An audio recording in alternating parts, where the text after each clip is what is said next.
$50,000 in prize pool. Going to be on the line. 8 of the best teams in Heroes of New Earth right now competing against one another. Best of 5 series. Going to be coming at you throughout all of these group stage matches. That is right, 8 teams. We got 2 groups, 4 in each group, of course. And as a result of that, we are looking at a best of 5 matchup. Every single team will play each other in their group. 3 series in total. Ultimately, the top 2 teams advance on to a group or a playoff bracket where there will be a double elimination, and then eventually find out our winner. Now, this is not a typical format. On top of that, just to go a little bit further into it before we jump into the match here, not only is it a best of 5 group stage matches series here, but there's money on the line every single game. Starting with game number 1 right here, $100 is going to be on the line. And that is how it works throughout these group stage matches here, where every single game there is money on the line. Ultimately, if you win 3 games of your series, if you win the series, you can get $300, of course, $100 for each game. But on top of that, if you actually go 3-0 in a series, you will get a $200 bonus, making it $500 in total that you earn for the series. There's incentive all around, so every single game extra important here. Really excited to see how things look here as far as things getting kicked off. So again, this is the group stages. This is from Group A. We got Nullstone Gaming going to be taking on Fresh here. And once again, a best of 5 series. So now that we're kind of caught up on how the format works and everything at Haunter.com/DBL, you can check it out for yourself. I'm going to be joined by co-caster today, and actually going to be joined by FJ. FJ's been around for a while. FJ, how's it going, man? I'm doing great here, Breaky. I'm very excited about this game, and also a little bit curious as to what really happened before the game started, seeing as, you know how you always talk about the Hellborn advantage? Well, Serenia won the role against Nullstone Gaming when it came to rolling about who should start on which side, and Mint actually decided to go ahead and stay on Legion, so that's something interesting to see. That is. That's obviously, that's definitely a very interesting start here. And again, it's a best of 5 series, so you do get that extra game in essence as far as if you do happen to lose or whatever. But that goes back then to the point, though, where, again, money's on the line every single game on top of it. And there's even that bonus of going 3-0. So you don't necessarily want to, be giving up games just to try something out. But you are right. I mean, yeah, they choose to go Legion here. And it does seem like Hellborn tends to be usually more popular, but who knows? Who knows what Serenia's thinking? He's proven that he's definitely a solid captain here, and interested to see where that goes. But let's start talking about the draft here now, FJ, see what we got going on here. The initial bans, it was actually Tremble, Puppet Master, Midas, and a Warbeast that we have here. And now the picks on top of that, we have Moira into Swiftblade and Dr. Repulsor into Behemoth. So that's what we're dealing with here as far as the bans of the picks. What do you think about what's going on so far? It's very typical. You see some of the heroes that are most popular these days. The Warbeast is definitely one of those heroes that you see either banned or picked very, very often. It's very standard that you ban out Warbeast. The Midas has seen some very big popularity these days because he just has so much damage potential. And also with having the level 4 transmute, it's just a really, really good hero in general. The Puppet Master is usually banned when you have a sort of a lineup that doesn't deal very well with Puppet Master. And I think that's kind of why we see Nullstone banning it in this particular case. And then you have the Moria first pick here, which is a very popular first pick as well. It's a very, very powerful support hero, has a lot of potential, and just in general, he's so damn good at roaming and so damn good at ganking because he doesn't have to put his own life on the line when he uses solutions. And also it forces your opponent not to pick Dr. Repulsor, seeing as Moria's a real big counter doctor. Mm-hmm. Yeah, no, exactly. That's what I was going to touch on, too. Usually we see a lot of Moira pickups in response to a Doctor, if anything. They pick up the Moira first, as you talked about here. Nullstone chose to go the Swiftblade, knowing that not only they're going up against Moira, but also Swiftblade just in itself, obviously a very strong hero. But that did kind of open up for Mint to then go, well, we'll go Doctor ourselves now. And sure, there's still other quote-unquote counters that you can go for and try to pick up and, lock down heroes against the Dr. Repulsor. But Moira, no doubt, is considered one of the top ones right now on the scene. And yeah, Moira Moira in itself, just a fantastic supporter to watch. I mean, it really is no surprise to me that several teams now are known to kind of first pick a Moira, and Mint is definitely one of those teams, as we see right here. And, developing things along here, Parasite picked up, of course, as far as jungle goes for Mint, and now you see Cthulhu Font in response for Nullstone to finish that. So, obviously, Cthulhu Font tends to be pretty powerful against a Parasite. What do you think of that matchup? Do you think Parasite needs to now be pretty scared here, or is it not really that big of a deal? It is a big deal to have a Cthulhu Fan against the Parasite. It kind of eliminates, like, you can play a lot around the Parasite when you have a Cthulhu Fan, because there's pretty much, as long as you have a PK on Cthulhu Fan, there's no creep the Parasite can be standing into without getting caught out by Cthulhu Fan. So it's a really strong pick against Parasite, and I really like it. In general, I'll probably say that Cthulhu Fan has a slight edge when it comes to playing against Parasites, and that's why I love to see Cthulhu Fan being banned before you pick the Para. But it's I don't know. I think it's a little bit of a 50-50, because Parasite is also a very, very strong hero, and people have begun to use the Lex Stadionis on him these days, and I gotta admit, I actually didn't know that. It was as good as it actually is. Yeah. So now you see the Chipper being picked up, and you can already imagine when you see the Lex Stadionis on Parasite what it's gonna do to Chipper's damage as well. Yeah. And Dr. Repulsor for that matter. So I don't know. I think Mint has a really scary lineup so far.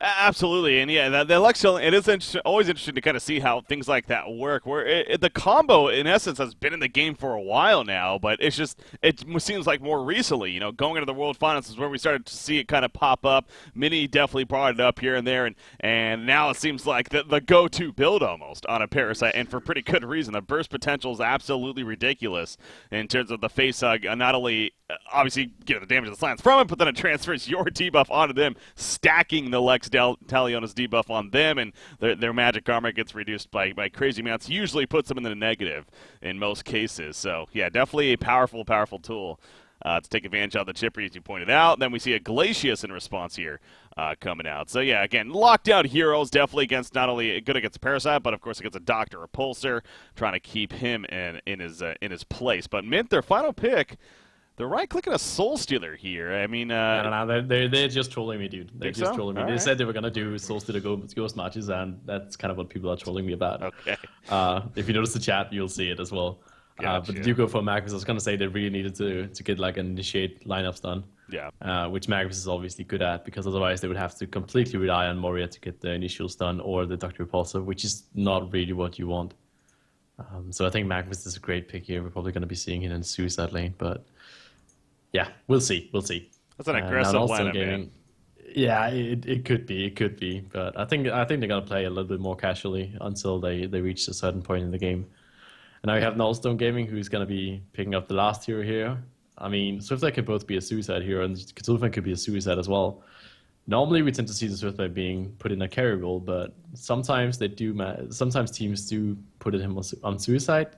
We'll see. In this particular game, I don't think that'll be the case, but we'll see. I think we're going to be seeing another jungler or a suicide hero now. Behemoth is very popular in the suicide lane as well these days, to be honest. Yeah, we've seen glimpses of that recently. Again, Southeast Asia especially really showed us the potential of that, and they like to do that. So, okay, they're going to go with Flux here. So, very possibly going to be a...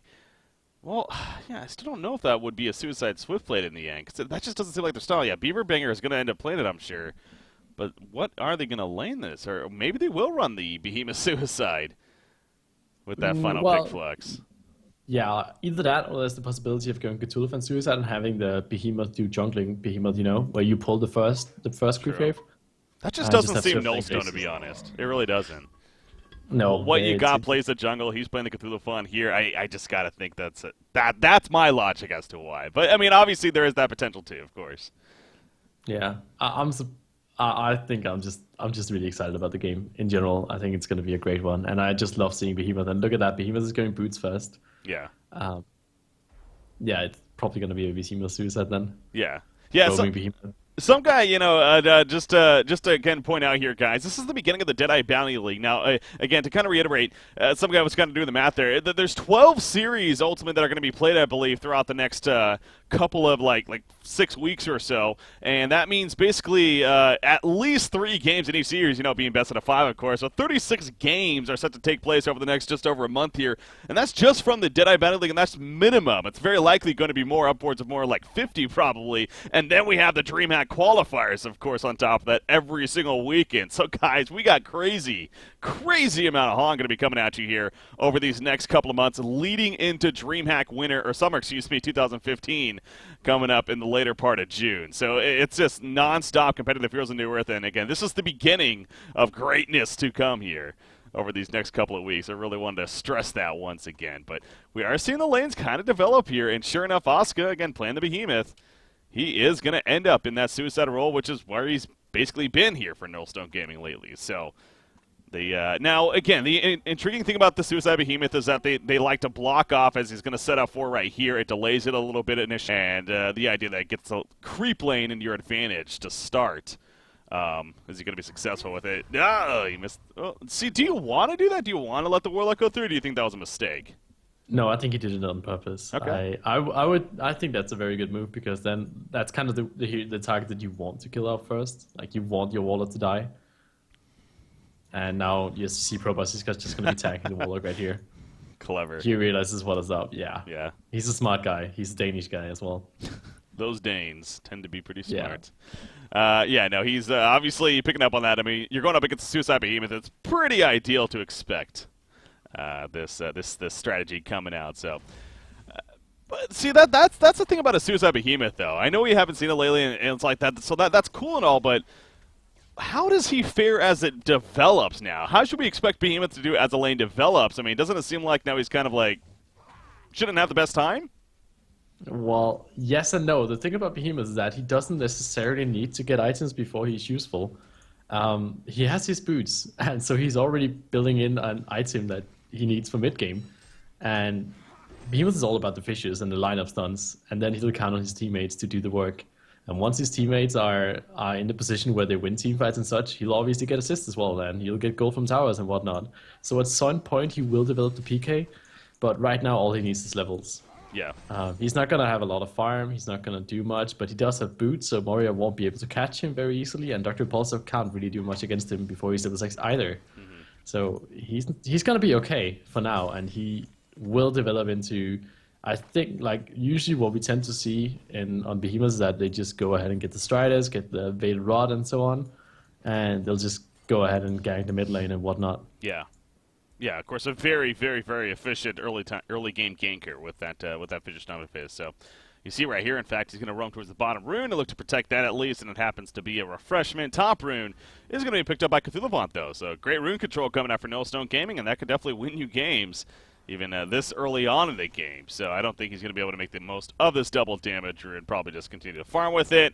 That in itself, though, pretty good for Cthulhu Font. But there are other lanes. Let's take a closer look, see how things are going on elsewhere. Middle lane matchup, Chipper versus Flux. Currently, Chipper 14-2, Flux 12-1. So Fuzzy Sloth, definitely holding his own against the classic Zibe Chipper here. Is this a matchup you see maybe going either way, or would you expect one of the two to have the advantage? Well, Flux has natural advantage, seeing as he has higher base damage, but I mean, Chipper obviously pulls out a lot of damage, but Flux is a strength hero, so killing him will be very tough. But and Chipper will pretty much just be forced to get his last hits from using his rockets if Flux does a good job in harassing him and getting the last hit, seeing as he has higher base damage. We'll see. I mean, I want to put the advantage to Flux, definitely. But Chipper is doing better. Like, he's sitting on higher gold per minute right now, and obviously higher creep score as well. Yeah. Only has 3 denies so far. Yeah, he's... But it's more than you can say for Flux. Yeah, he is doing the better so far against Zibe. This is one of the first players that really started to shine on Chipper back in the OTP days when we first started learning about this guy, and a lot of fun to watch. Now, we do see, speaking of that, Zibe's in some pressure right here. Flux, not enough of a cooldown. It's going to be wearing off here, but in the end, Chipper too far away. Talking about that W of his, the Magnetic Surge. If he got another one off, that could have very likely been a kill, but again, a couple seconds away from cooldown, so Chipper ultimately survives and gets a little bit of regen here. Now, he is currently out of health regen, actually. Doesn't have any bottle charges, so Chipper going to find himself in a little bit of trouble, but Flux may find himself in some trouble, perhaps. Maybe not. Yeah, he's too tanky. Even with the Wild Hunter Parasite nearby, they wouldn't dare try to fight that. So it's only going to be Refreshment. Top Rune Invis, bottled up by Cthulhu Font. You see Labyrinth here trying to cut him off. Is going to take a stun, though. Now he should be fine with this Lava Surge, I would think, over the cliff, if anything. As Glacius is coming in. Doesn't want to use it if he doesn't have to. He's going to use it right there. A little bit of a stutter, but ultimately does survive in the end. So coming up to about 4.5 minutes, still no bloodless kill. And, it really is Nullstone style. Again, they're really known as a team that definitely prefers to take the game into the later game stage, and I'm sure it's going to be no different here.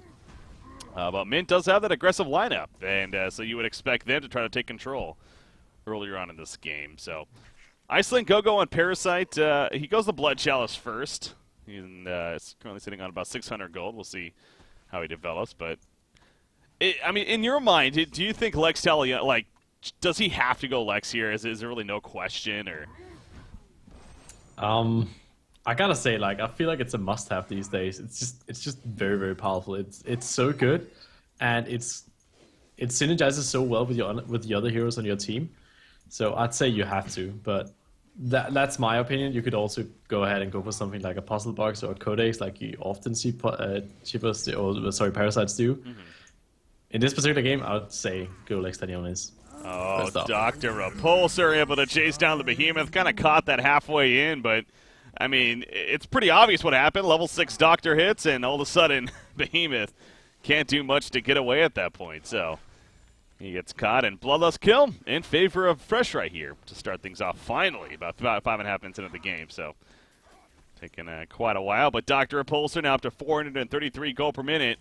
And looking strong here as far as his start. Now, I would say, being normal Dr. Repulsor player, you maybe start expecting to see the Icon of the Goddess here or whatnot. But no, it is Pro-Busk. We're definitely going to see at least a Grave Locket first here. Maybe even a Mystic Vestments on top of that before he develops. And in fact, look at that. It's being delivered out to Pro-Busk here again. This is what he's classically known as doing as far as his item build. But Probus is the kind of guy who doesn't like to die on his carry heroes. Yeah. He plays very, very cautiously when he goes for items. He doesn't go for any 2 glass cannon builds, and he's a guy you don't want to give too much farm because he's very capable of carrying any game. Mm-hmm. He's a very, very good player. And look at mid, actually. It looks like Fox could be in some trouble right here. Max committed was done. Shaper follows up with his ultimate, and there comes the Minotaur to finish things off. No way of Fuzz's loss to get out of that situation. Yeah, 4 players collapsing. Obviously, Moira, that shows her impact. You're talking about that, and we see it time and time again. Serenia, a fantastic Moira player, and using that Ephemeral Forge to assist. But yeah, like I said, ultimately 4 players coming together, including Parasite even, running in with the Striders that he actually just picked up recently. So, well played, and setting up the second kill of the game. And who got credit for that one? It looks like it was Chipper, actually. Being played by Zive. So yeah, you saw right there Quincy pointing out also, team who gets the Bloodlust, what was it, 60% I want to say? It was in that area for whichever team gets the Bloodlust kill, and then for Pro-Busk, it's 80% when he happens to get the Bloodlust kill. So that's a pretty interesting stat right there, no doubt. And definitely keep that in mind. I'm sure Mint is sitting with a smile on their faces right now. Even though they are obviously focused, they will still be smiling here. Yeah. It's kind of interesting too. Now, being also gaming here again, North American team. That's why their matches here for the Deadeye Bounty League, they're always going to start at this default time of 2200 Central European time. 10 p.m. For these Europeans here. It's late at night, man. And actually back to the middle lane though. Flux, he's being gone on once again. Now this time though, could be a different story. Discharge comes out, pushing them away. He's tanky, man. Behemoth with the finish done. Big good through the Font Trample right there on top. And now Magma's in trouble in the background. He's going to end up falling. Great response coming out from Nullstone Gaming. This time they were ready. And they showed right there. So only get the 1 counter kill, but still, everyone stays alive on their part. So good job with the TPs. Very well done, yes. And that's where you see it right there. Behemoth Fisher just kind of eliminates good initiate like Mint actually had right there. That Behemoth Fisher, just even though it was only level 5, he just did so much with that single spell. It completely ruins the entire initiate, and it's very nice to see that Behemoth has gotten so popular over the last couple of months, I want to say. Yeah. He's, again, he was one of those heroes where the idea that, like, how dare you change any kind of balancing with this hero. This is an iconic hero in Heroes of New Earth, and obviously starting with Dota and whatnot. So when initially changes happened to him, I think it was with the fissure stun, especially like the duration was reduced to earlier levels and whatnot, and they kind of met in between eventually. But yeah, he was played a lot early on in the competitive on scene. He did die out for the longest time, but you were right, especially now with the meta lately, we are seeing him come back, such as a Suicide. We see him as that secondary support kind of jungle meta kicking in, and he is powerful with that. He was definitely very popular before when the tri-lane game was definitely very successful, and for understandable reasons. But yeah, I agree with you. That's the ultimate point there. It's good to see him back and It's doing actually well. it's funny to know that you obviously remember back in the days where Heroes of New Earth came out, you would either have Behemoth or Magnus on your draft. Like Yeah. it was always either Behemoth and Magnus. And look at that, Magnus is in the Suicide lane, Behemoth is in the Suicide lane. Yeah. You still need those heroes. You know, another one of those heroes that was really AoE teamfight heavy that we just don't see nowadays is good old Hellbringer. Hellbringer. Man. Yeah, Hellbringer. I was about to say. We saw him all the time. He was god tier early on in the Han days. Now, I will say this, not to spoil anything, but expect that to maybe come back. I'm just saying.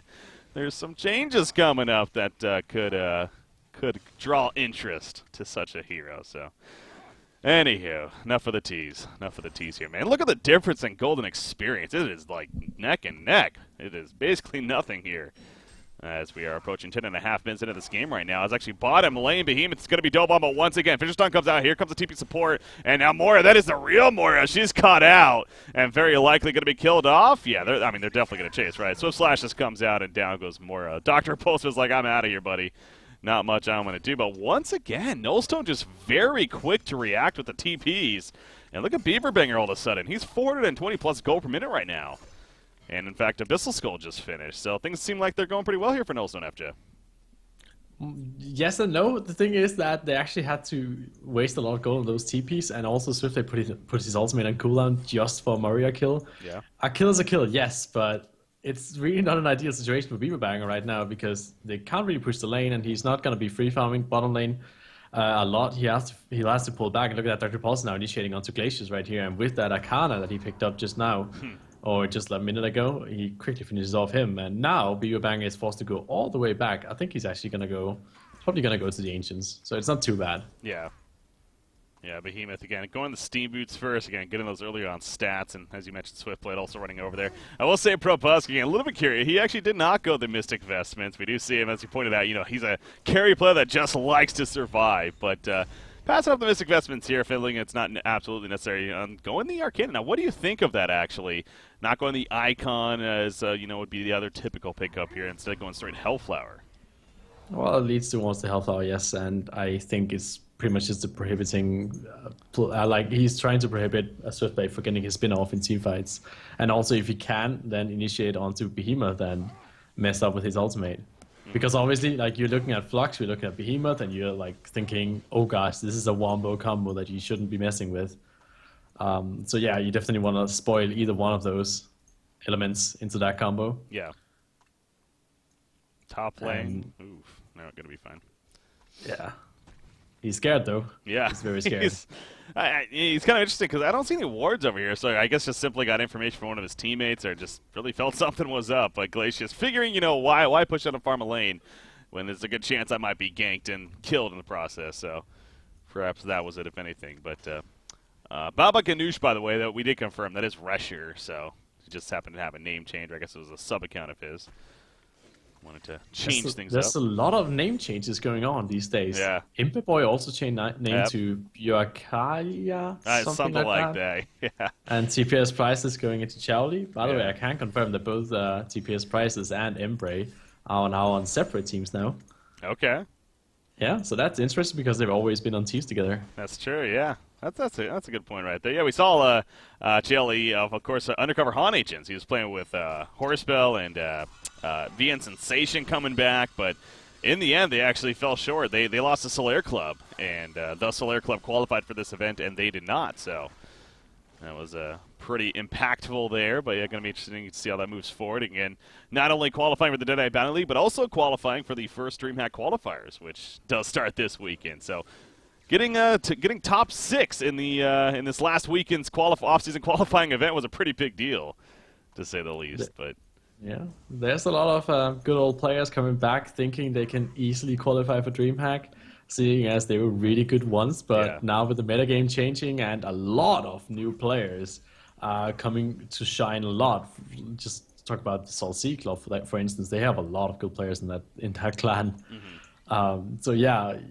It's really I gotta say that I feel kind of bad for the old players coming back and then just getting kind of stomped by some of the newer teams. I mean, that's a good point, though. You can't just, like you said, you were great at one time. You can't just expect to come back and just, do your thing just because you had the great times. I mean, you got to give respect to the players that have been sticking around. Like I keep going back to, Willow Keeper, now known as BMG. I mean, they're the classic example of that. For the longest time, they were nobody. So going into last season, we really still didn't know much about them.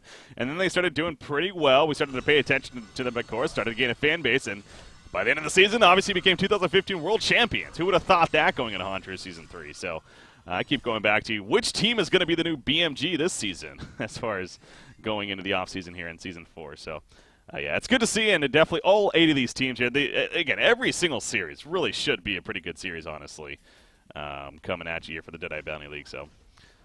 But, here we are rambling on, and honestly, because there's not a whole lot going on as far as this game is concerned. Let's take a look at notable pickups, though.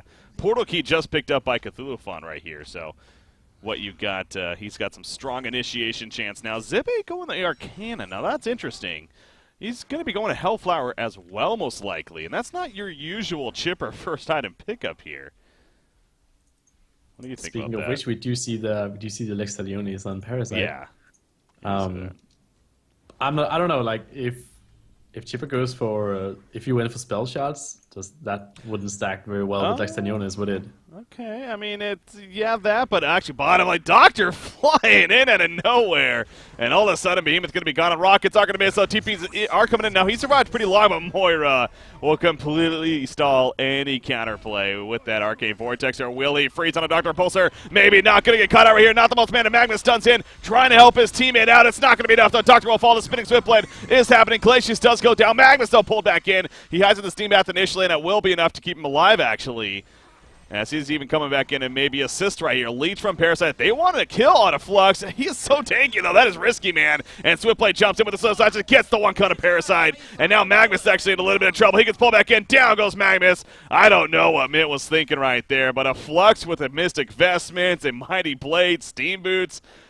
You're not going to kill him easily. And they dove the tower to try to do that. There was just this beautiful play coming out from Moria, stalling the entire team fight, letting Dr. Pulsar almost get away. Yeah. And then when he didn't, then Magnus decided to go ahead and stun 4 players. I mean, at that point, they should probably have realized, okay, this is dangerous. We should probably take what we've gotten here and then fall back a little bit. But overextending a little bit, and well, they paid for it. Mint Esport definitely are face-palming for taking that team fight a little bit too long. Look at that. He does actually go the spell shards. You're right. It's that idea, like, maybe it doesn't stack the best with like Alex Talionis, but at the same time, you can't always assume that Alex is going to be on a target, of course, and it'll help his individual. Again, they're going to go the bottom lane. Behemoth, he is going to be killed off before he can Fissure Stun. And that ends up being a quick kill, and they do get on out of there. So Mint clearly trying to be very active here, and it is for good reason, with their lineup. But Nullstone has done a very good job themselves, though, of responding for the most part, and thus having a lead here. I don't want to compare Zibit to Amix Saku, the old player, but he just missed all of his rockets there. Oh, gosh. How dare you. How dare you compare him to the great AMX Zaku. Best chipper in the world. Yeah, no, he missed back-to-back ones. And actually, what was this about? Arcane Vortex. But again, they're doing it at a tower. On to Flux, but this time it isn't up first. But at what cost here? More, that's the illusion goes down. But Parasite himself is going to fall. So really, is it still worth it? I mean, it is a 1-for-1. They keep going pretty much at the towers. That's the thing I'm really noticing here from Mint. And yeah. Frankie, this was the Flux, the mid lane, which they traded for a Parasite, which is normally what you talk about positions from 1 to 5, and like the Flux would be the second position for the Hellborn team, whereas the Parasite would be the fourth position, or the third position for the Legion team. So that's kind of how you can compare it. And yes, at this point, it was definitely worth it. Because Flux is definitely very dangerous for the Legion team, so you want to make sure that you shut him down before he becomes too much of an impact in team fights. Yeah. He could buy a PK right now, but he is sitting on 2200 gold. But it seems like he doesn't want to. Maybe just go for straight up Frostful Skull. Oh, Flux? Yeah, no. Honestly, we haven't seen a whole lot of Fluxes go PKs. It seems like if it's like an engineer on his team, then sure, that makes a lot of sense to do it. But now with the Behemoth, you would figure it could be some great synergy right there. So yeah, I can see where you're coming from, definitely. But I feel like we see Fluxes nowadays just play a lot more of a combat, more of just a tanky presence build. The Frostful Skull, we see the Insanitarius come in now every now and then. On Fluxes for more damage output even. So, but yeah, Portal Key doesn't seem like it's too popular nowadays on a Flux. So you'd think so with the Behemoth, but I guess not. Yeah. But yeah, now Behemoth gets where he just picked up Mystic Vestments and a Mana Pot. Yeah, Mystic Vestments are definitely necessary for the Hellborn team. Anyone not going Mystic Vestments would be Glaciers and Swiftblade so far. No, Swiftblade has it. Yeah, yeah. so yeah. Good no, choice. yeah, it's freaking Lex. You got a Spell Shards on Chipper. Again, diving the tower, but again, it is actually going to work out this time around. The puck goes down, you see Behemoth. He's like, well, I got a Fissure Stone, but not much. You know, so I was going to bring it up earlier after is actually top lane Parasite gets picked off by Beaver Banger. So slashes were used right there and just simply caught him. And Beaver Banger, man, 520 gold per minute. He has a Frostburn finish on top of the Abyssal Skull. He continues to do very, very well right here. But what do you think of these choices here from Mint, though? Again, I keep going back to they're diving towers. Every single one of these kills I feel like have been from basically going into towers here. Now, they are leading 9 to 7 hero kills, but do you think they're being a little too ambitious sometimes? Well, one of the big strengths with Dr. Pulsar is that he has the long range initiate, and that's kind of the things that you're always scared about when you're playing against Dr. Repulsor, that you're thinking maybe we should group up, maybe we should push, because Dr. Repulsor will at some point pick one of us off. And especially the support heroes, like Dr. Repulsor can easily solo kill the Glaciers, the Behemoth, and whatnot, so they have to be somewhat careful, farm the jungle, or go together. Farming on a lane as just one or two persons is just not ideal for Nullstone at this point. They cannot farm as aggressively as Legion can, because the Dr. Repulsor is there, and they have no idea what the Dr. Repulsor is. Moira's basically done the same Elemental Forge like 5 times now. She keeps using it right here in the middle, and then tries to go for a gank, but this time it's actually going to be a little too slow, and not going to be enough. But yeah, I mean, you are right. I mean, again, Moira's obviously a great assistance for these setups that they're going for. You mentioned Dr. Repulsor, he can just fly in there, especially now with the Hellflower, and have great lockdown, so I guess in that logic there, it definitely makes sense here. You also have to remember that the window that the Legion side has is pretty much whenever your opponent do not have Shrunken Heads, and Behemoth doesn't have a PK. That's kind of where the window closes, because all of your damage is magic damage, obviously, and you pretty much have, like, you can imagine the Legion side just auto-attacking in teamfights if the opponents have Shrunken Heads. Like, they pretty much cannot do anything until the Shrunken Heads run out again. Yeah. Speaking of which, Flux actually decided to go ahead and pick up a Shrunken Head here. Yep. Yeah, I was just about to mention that. And so he turns out Mighty Blade and Shrunken Head. And again, it does make more sense now that we do actually see it on him. It's like, yeah, well, what do we keep saying here about this Legion team? Just so heavy on the magic damage. Stressing the Mystic Vestments on the Hellborn side, and of course, Shrunken Heads. Very powerful as well. And, you know, that kind of looks at a hero like Swiftblade and why this has proven to be actually be a very good carry choice here for Nullstone. Even though they picked it up first, it managed to be a very good carry choice. And, you know, generally is, of course, but extra good here because he has that spin to deal with a lot of the magic damage as well as the crowd control if need be. So, in essence, you know, he has kind of that second Shrunken Head. You know, sure, it's not as powerful, only lasting 5 seconds and whatnot, but still having that out here. Now, we do see a jump on a Cthulhu Font, and very quick, and you can just tell Nullstone's having to deal with a lot of just quick jumps here. That it's very difficult. I mean, as far as warding goes, they have several wards up that are actually giving them some decent vision, you would think, but right there, Cthulhu Font just wasn't ready for them to jump him, right? So. Yeah, and you can imagine Glacius' position that he's sitting in right now. His team will be saying, "Where are the wards? We need to get some more vision." Well, there's a behemoth. Oh, sorry, there's a Doctor Repulsive soaking around, and there's a Chipper with a PK. What do you want me to do? Yeah. Like, it's just a classic scenario where you cannot really go out and ward without getting picked off, because obviously Mint will have wards and vision wherever you go. Like, they have a lot of vision on Mint's side. Like, they have the whole river covered. They have the high hill ward at the bottom lane, and obviously one ward at the top river as well. Mm-hmm. So there's pretty much nowhere Glacius can go where he won't be spotted. So, and now Puzzbugs on Parasite as well, which is gonna add insult to injury. Yeah. I don't know. That's tough. Baba Ganoush or Resher will have a difficult time. He realizes there's a high hill ward there. Mm-hmm. We tend to call it high hill ward these days. I don't know what we really called them before, but those are obviously the wards on the top hills at high yield. Okay. High hill. A high hill. Okay, that makes more sense. High hill. Like, high yield. Okay. High hill. That makes more sense. Okay. Interesting.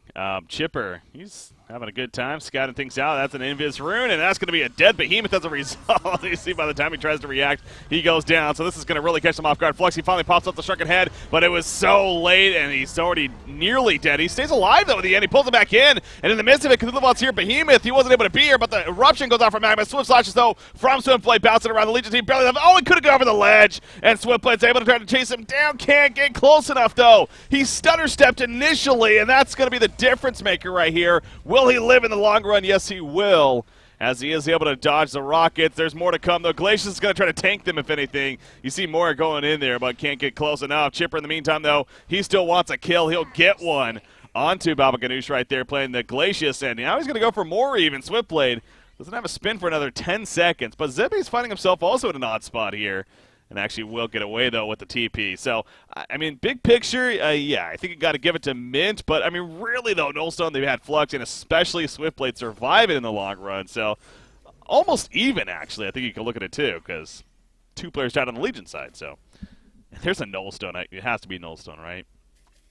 On Swiftblade. So, well, he just spotted, so, but, yeah, being the name Nullstone Gaming, I mean, you figure. Yeah, there it is. But what is that his best choice, though, you think? It's good against the Dr. Repulsor, who has a Hellflower and a pull-in. It allows him to get the spin-off before he's being comboed by Dr. Repulsor. Remember that both the Hellflower and the Magneticum traps, opposite charges can be applied while in midair for Dr. Repulsor, so it's really difficult to get your spin-off before he actually initiates. Mm-hmm. It's good, but it's only preventive against the Dr. Repulsor and the Parasite. Which is maybe what you need at this point. Yeah. And Nullstone is also an item that has been seeing a buff, seeing as it's a lot cheaper now than it used to be. So, I don't know. I like it. I think it's a good pickup. I would dare say that it's very defensive. Okay. Whereas he could possibly have went for an item that would allow him to do a little bit more in teamfights. Remember that some people often don't dislike Swiftblade because he's pretty much just a spin and an ultimate in teamfights, and when that's done, then what is he? Yeah. And that's where a Nullstone does not help him at all. Like, it helps him last longer, but it doesn't give him more than just being an ultimate and a spin. Mm-hmm. But obviously, Beaver Banger, one of the best players in the world when it comes to carry heroes, and Swiftblade in particular, so who am I to question him? Yeah, I mean, still good too, but yeah, no, that's definitely a fair point to make as well. So, defensive, sure, but hey, it's staying alive and being able to output his own damage, of course, is in essence, putting out damage and able to he's able to deal it there because he's staying alive. So, Blessed Orb on a Chipper. I'm guessing that's going to ultimately try to turn into a Sheepstick here. Dr. Repulsor. He's finishing off some Ancients in the meantime on the Hellborn side. He actually got his Shrunken Head recently, so. Going to make use of that right here. 657 experience per minute is his record. What is he at right here? 650, 660 now. So, yeah, he's pretty much competing with his own personal record of experience per minute. Yeah, he's constant. I've noticed that too. I mean, as far as levels are concerned, he's level 18 right now, and yeah, continues to be on top as far as the highest level in the game. Of course, Doctor is close to him, but slightly higher is Beaver Bang in there. playing the Swift Blade. Flux has 3,000 gold saved up, so again, choosing not to go the portal key here is pretty confident in that. It looks like instead we'll again Frost of Skull tends to be a very popular pickup on Fluxes, so would not be surprised to see that coming out. Behemoth level 11, definitely worth pointing out. And has his PK. Yeah. So now things are connecting here, and again, Nullstone, they tend to be a later game team, and you get, like we were talking about earlier too, I mean, Mint definitely, the feel of their lineup was more for the early to mid game, and we are now approaching about 30 minutes coming up here, so definitely still mid game, but you want to say Mint maybe running a little low on the gas here, or could be eventually, as Flux will pull them in. Moira is going to end up falling as a result. And they're trying to get away in the background. Big shockwave out of Dr. Repulsor. Can they get the quick kill to fall? No, they can. But they do force him to fall back. Now Behemoth does get picked off by Parasite. But Parasite's going to follow the eruption. Not the prettiest. They end up going away from it. Labyrinth trying to survive as he stuns away. Probus comes back in. But he's going to take a stun, and he will go down. A very greedy initiation there from Probus. And ends up biting him in the ass. Chipper's going to fall. And Nullstone Gaming wins the biggest fight yet so far of what is game number 1 of this best out of 5 series. Where do you think Mint went wrong there? Well, that was one of those team fights where they get initiated upon in a very awkward spot, and still they force themselves to fight through it. I don't want to point fingers, but I am anyway. And Do it. I like Pro Busk was suiciding there pretty much. There was no way he could get anything out of that situation, and he should have realized that and just fall back. Really, I mean, that was a fight that you should not take, and it was taken anyway. And you need to, what do you call it? What's the expression? You need to cut your losses. Yeah, cut your losses at that point. No, it just didn't happen. I had the replay going on right there again to double check as well, and I mean, yeah, he went in. He maybe had a third of his life. He basically had 10% mana at that point by the time he got to where he was going, and sure, he started to combo Swiftblade and got him fairly low, but it was a case of even if he got the kill on Swiftblade, he was out of mana and all that support was nearby. So he was basically saying, I'm going in here to maybe kill Swiftblade knowing that I'm going to die anyways. It's pretty much what happened right there. So, and he didn't even get the kill on Swiftblade. So, yeah, big picture, and I agree with you. I mean, obviously we gave him plenty of praise for good reason all the time, and definitely got to point out when mistakes happen, and that was most certainly one of those cases. Really got to kind of scratch your head and wonder what he was thinking, but goes back in, gives him another big kill, and opens up a free Kongor. Now you have a token of life on Swiftblade, who also builds an Assassin Shroud here on top of that Nullstone that he has. So you like that choice? Yes, that was one of the aggressive items that I like to see. I would love to see him transition that into a Genjuro as well. It does a lot against the Dr. Repulsor because he's forced to use his ultimate defensively, the Dr. Repulsor, and that way he'll soak his own mana. And at this point, I think it'll be necessary for Probus to stick at a pretty high point of gold, because he needs to have the buyback ready for team fights. Yeah. Especially now that Swiftblade has token, and you will expect a Nullstone game to force a fight at some point. Yeah. Either by pushing the bottom or the middle tower. So yeah, Probus would definitely need to not buy any items at this point and just save up for buybacks. 32 minutes into this game, Nullstone again, their biggest lead. It's not much still with that said. A 4,000 gold lead and a 7,700 experience lead, so not to get over the top excited by any means, but still the biggest lead nonetheless. And Frost of Skull and Flush talking about they're going to push this bottom tower, and it's only the first tower, as Mint is going to counter push the top secondary tower. So you'd figure if you're Nullstone here, you may want to think about responding, and it looks like that's exactly what they're going to be doing. Veiled Raw and Behemoth here. See if you can find Glacier says no TP. So yeah, you'll have to run. Which is something, at least. It's going to be a 5 vs 4 team fight. You could argue 5 vs 5 seeing as Swiftblade has a token of life, but yeah. Glacius is running. He's on the move. And obviously Mint doesn't know that Glacius didn't have a TP, unless they put special notice to that.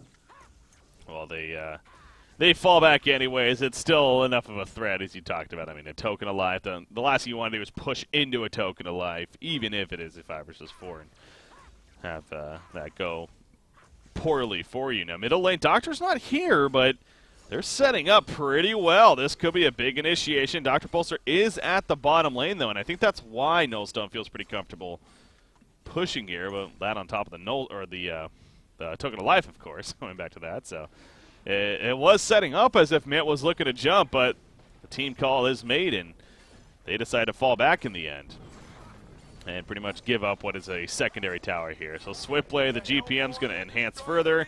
577 gold from Mint. Of course, this is a Beaver Banger carry player that is coming off the GPM record, technically, on Salamon.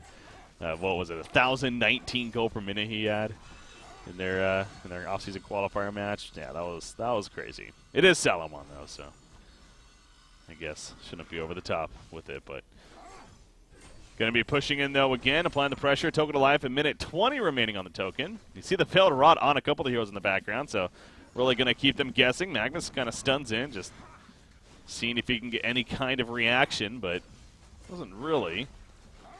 And for pretty good reason, Swiftblade pounding away at the tower. Moira's even going to run in, but she, too, will not do much with her illusion there, so going to be on cooldown. Yeah, I mean, it's safe to say there's no reason for Nullstone to turn around here. In fact, Magma stuns in. Once again, Doctor on the outskirts. So this is not going to risk flying in too much. Knows that he needs that backup. So Swiftblade getting low, but again, has that token here. Look at the So tower. for another 40 seconds, I believe they're going to be falling back now. Yes, they will. That was like the point of no return. That either they had to commit right there, or they had to fall back because they cannot rely on Swiftblade to die within those seconds. Yeah. Because, like, if anything, I think that Mint will realize when token was picked up and when Congo was killed. So they probably have a pretty good idea of when Swiftblade's token will run out, which will be in 20 seconds. Yeah. But he did go for the Genjuro, which I'd really like. So now it's just it's really just a matter of pickoffs here. Like, Mint has a really good pickoff chance because they have the Dark Repulsor with the Hellfire and even Sheepstick on Zipper. Yeah. So notice how Magnus picked up what's happened, by the way. It's been a while since he did it, like 5 or 6 minutes, but I think it was right after he saw the Swiftblade went for Nullstone. Okay, I'm trying to help counter that, yeah. Yeah, I think so. Well, also it helps against to kind of reposition Fox or Behemoth or get his teammates out of bad spot. And actually Babanoush. Yeah. Babaganoush got picked up there bottom lane. Well, Swiftblade going to respond, though. He takes out that Magnus that you're just talking about, so welcome to be the caster, FJ. You're on Honcast especially, and the caster's curse kicking in as Labyrinth gets picked off in the end, so good play from Beaverbanger. No Swift Slash is even needed. I mean, I guess he just caught him stunning into farm and simply went in and spun on top of him, so able to take him out. You mentioned that Genjiro. I'm sure that helped as well. And they're going to push the top lane, probably just go for the tower again with no token. Probably don't want to risk too much here, even though they have a lead. But clearly Mint is still showing a lot of strength themselves. I'm guessing the puzzle box is level 3 by now. I can't check just yet, but on the Parasite that is, but I assume it is. So, this Chipper build, again, you mentioned the spell shards briefly, and, we kind of didn't talk too much about it. Obviously, we see the Sheepstick now. But, going the spell shards, you can see the potential, but it does mean he spent gold towards what could have been, say, a Staff of the Master. That tends to be a very powerful considered item on a Chipper, especially knowing that you're going to be going up against some magic immunity here on the Hellborn side. Yeah. What is your definitely. take on that? Well, I think, and this is just what I'm believing here, is that Zipper is thinking, well, the only thing that really matters on the Hellborn side here is the Chipper, the Swiftblade, and me and Dr. Pulse has so much to pop that Nullstone at this point, and it's just pretty much just one sheep, and he'll most definitely die. Chipper has so much damage, and a single sheep on Swiftblade doesn't matter if he has 2k HP. He'll die if Zipper just has one guy to support him. And with that spell shot, and he obviously has the Parasite who can help out, there's a lot of damage in the mid side. They could definitely shut down Swiftblade if they want to, and if the mid side, if Nullstone Gaming allows them to, I might say. Because obviously there's a Behemoth who can interrupt, there's the Flux, there's the Cthulhu Fend. And Cthulhu actually picked up the Storm Spirit just in case that his teammates gets locked down. Mm-hmm. So I think this is kind of a preventive item to see when Sheepstick is being used and whatnot, and if Swiftblade is caught in the wrong spot where he cannot get his spin off, for instance. Yeah. Really, really strong move to get that Storm Spirit. Yeah, especially on a Portal Key hero like Cthulhu Fun, and yeah, absolutely, it's definitely a good saving grace option, and Most certainly going to be using that aspect, of course. So, yeah, I got to think, though, if you're Ziba here, I mean, still even now getting a Staff of the Master could be very worth it because it really enhances the Saw Blade Showdown, not only for the damage, but the slow effect. Again, I go back to it. I think it's like the biggest thing. It just has a very, very powerful slow effect that goes to Shrunken Head, of course, is the biggest part of it. So. Pushing in the bottom tower, though, this will be the last outer tower destroyed in favor of Null Stone. And speaking of that, though, Mint also down to the last outer tower as they're going to be killing the top one off here. And they just killed the middle one, so some decisions to be made. It looks like Null Stone's going to be the first one to react. And both teams ultimately going to fall back from one another, though, as the tower does get killed. As Swiftlight couldn't get there in time. He is on 4,800 gold, though. Are we at that state you think of something like a Savage Mace here? I mean, a Wingbow is an okay option, I guess, but personally, I feel like Wingbow may just be a little over the top of going back to the too defensive idea. Not wanting like a Savage Mace instead. I'm not actually sure here. Like the thing is, a Savage Mace or a Wingbow wouldn't help him much against Chipper and Dr. Repulsor in any way. So I'm actually not sure what he'd buy here. If he goes for either one of those items, he relies a lot on his teammates to help him out, shut them down. But if he decides to go for something like a Geometer's Bane, for instance, then he has something to bait with. He could easily have the Dr. Repulsor jump him for no reason and pop the sheep stick on the Geobane illusions. It could be a possibility at least, and it also gives him a lot more survivability. Yeah. There's also the option of going Shrunken Head. Couldn't be a bad choice either.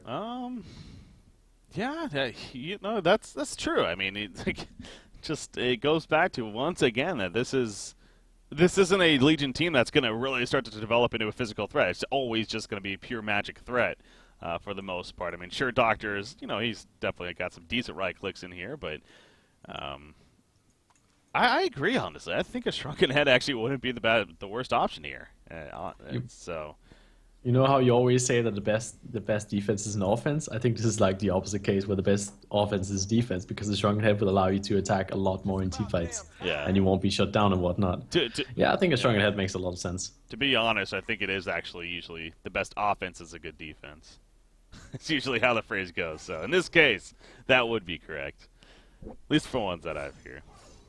I'm sure it goes both ways. But,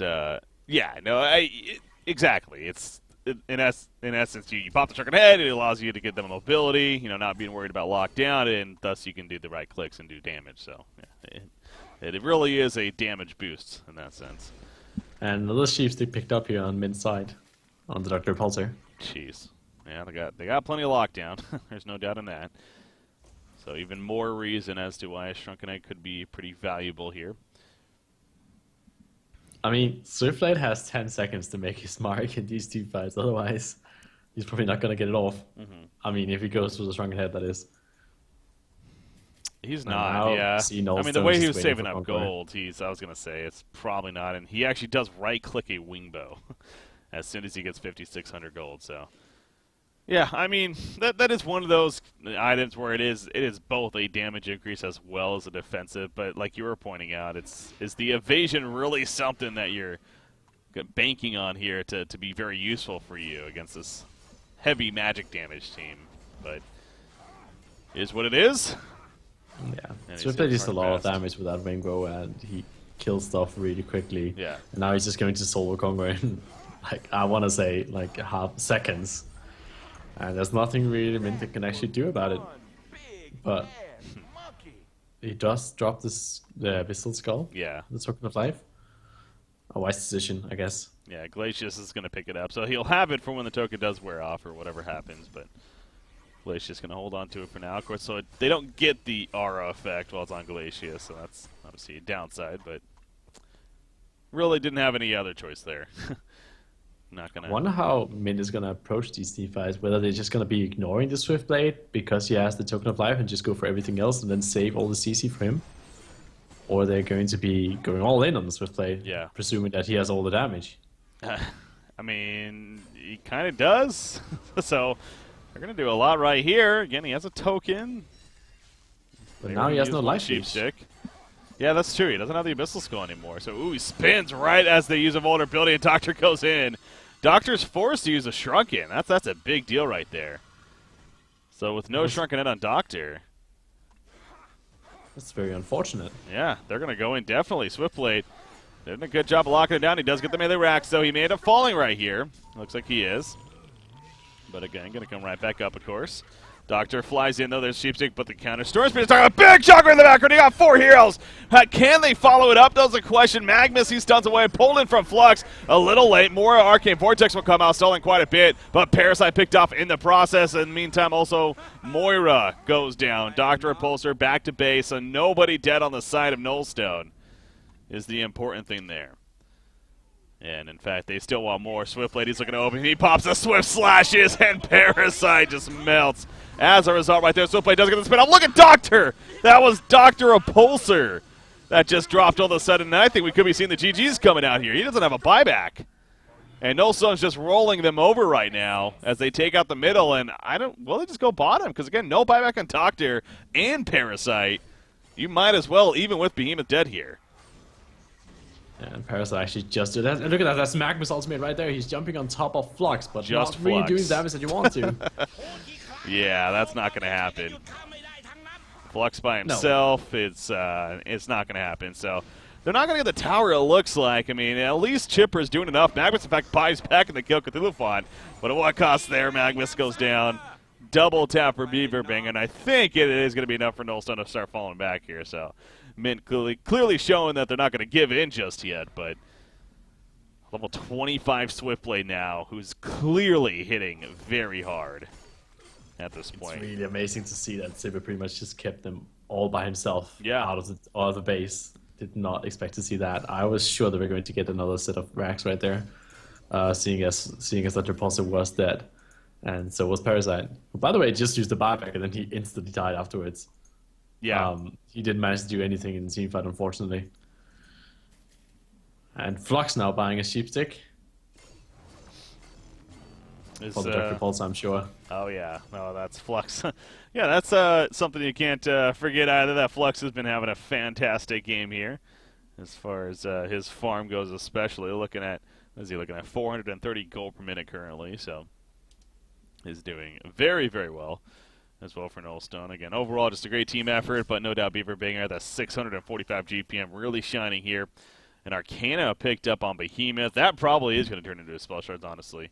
We do see that from time to time, and he is also close to level 16, I'm sure, as far as having his level 3 Shockwave. Where did they go?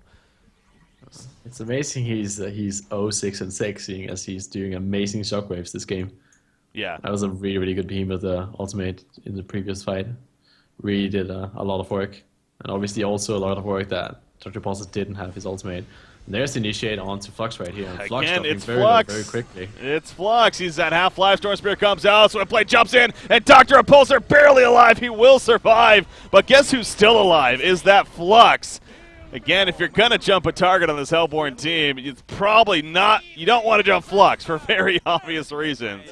But Mint thought they had an opening. They went for it. It did not work out. A 3-for-0 exchange, and very likely going to be a 4th. As Serenity does get picked off. There's the vote to concede, and GG well played will be the call. Game number 1 goes to Nullstone Gaming. So they remember, being the Deadeye Bounty League, they take home $100 so far here with their first game victory. So congratulations to them. But the series is what ultimately matters here, as far as moving forward into the event where there's even more prize pool to be playing for. So it's 1-0 here in this best out of 5. Still, again, a lot of Han to come. But what are your final thoughts on that game number 1 there, FJ? I think both of the teams played really well, but I want to say that I definitely want to give the heads off to Nullstone Gaming. Really well team fights, really well executed, and they really knew how to execute the team fights. Whereas Mint kind of lackluster when it came to decision making in this game. Obviously, some very awesome players, but I want to say that jumping the Flux there and also Nat backing off on the team fight at the bottom lane, if you remember. Yeah. And obviously there was the mid lane where we also saw the carries kind of overextending a little bit, trying to go into a team fight that was already lost. There was just a lot of things that you can really look back on and kind of facepalm a little bit about. So I think Mint is probably probably not too happy about that game, how it turned out, but also how they played it out. Yeah. In the end, Nullstone came, and again, they take game number one, but these have potential to be pretty long series, guys. This is a best out of 5 coming at you.